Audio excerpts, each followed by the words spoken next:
Kita sering berpikir, memahami seseorang itu mudah. Tinggal lihat cara dia bicara, cara dia tersenyum, atau bagaimana dia memperlakukan orang lain. Tapi kenyataannya, yang kita lihat hanyalah permukaan. Sama seperti laut, yang tenang di atas, tapi menyimpan arus kuat di dalam.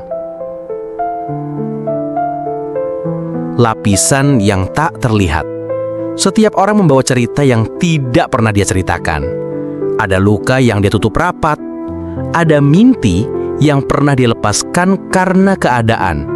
Dan ada ketakutan yang dia sembunyikan di balik candanya.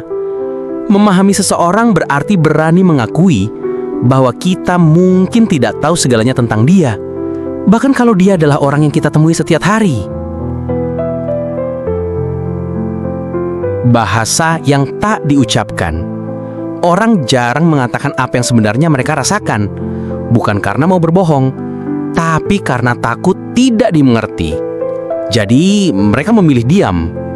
Memahami seseorang berarti belajar membaca jeda, bukan hanya kata. Menangkap getar suara yang sedikit berubah, atau tatapan yang tiba-tiba menghindar. Karena kadang bahasa yang paling jujur adalah bahasa yang tak pernah diucapkan. Menahan diri dari menghakimi. Mudah sekali memberi label malas, pemarah, cuek. Padahal kita tidak pernah tahu pertarungan apa yang sedang dihadapi di kepalanya. Orang yang sering marah mungkin pernah terlalu lama disakiti. Orang yang terlihat malas mungkin sedang kehilangan arah. Dan orang yang terlihat cuek mungkin sebenarnya berusaha melindungi dirinya sendiri. Memahami seseorang berarti memberi dia ruang untuk menjadi manusia yang utuh, dengan sisi baik dan buruknya. Memahami bukan berarti menyetujui.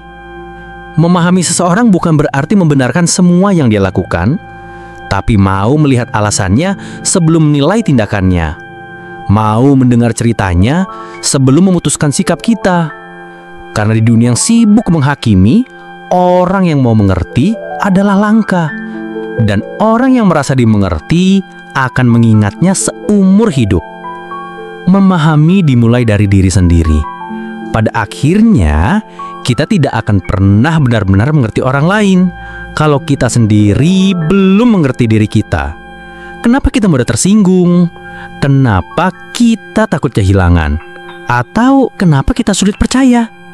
Semakin mengenal diri sendiri, semakin sabar kita saat mencoba memahami orang lain. Memahami seseorang itu seperti membaca buku yang halamannya hilang-hilang. Kita tidak akan pernah tahu seluruh ceritanya, tapi kalau kita mau membaca dengan hati, kadang yang sedikit itu sudah cukup untuk membuat seseorang merasa tidak sendirian.